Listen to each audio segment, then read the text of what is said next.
എന്ത് വായി നോട്ടായിരുന്നു ചേട്ടാ. അയ്യോ നീ കണ്ടൂല്ലേ? ഇല്ല എൻ്റെ അമ്മേ, നോക്കി നോക്കി നോക്കി ആണോണ്ടാ സ്വന്തം ഭാര്യയുടെ മുമ്പിൽ വെച്ചിട്ട് ഇങ്ങനെ വായി നോക്കാനായിട്ട്. എൻ്റെ അമ്മേ.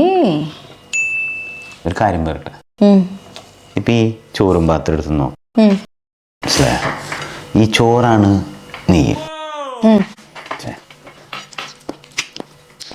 ഈ അച്ചാരമാണ് വായി നോട്ടം, മനസ്സിലായ? അയ്യോ അപ്പൊ ഈ ബീഫിന് ഒരു കറി പേര് കൊടുക്കണം. ഈ ബീഫാണ് പ്രശ്നങ്ങൾ.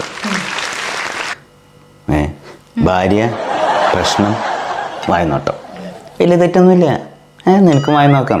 എൻ്റെ ഒരു കൂട്ടുകാരൻ പറഞ്ഞിട്ടുണ്ട്, ചന്തു, വായി നോക്കാത്തവന് എന്താ പ്രോബ്ലം ഉണ്ട്, മനസ്സിലായ? അപ്പൊ നീ വായി നോക്കിക്കോ, നല്ലതായിരിക്കും. വായി നോക്കിട്ടേ ഞാൻ അടിച്ചു പുറത്താക്കാണ്ടിരുന്നാ മതി.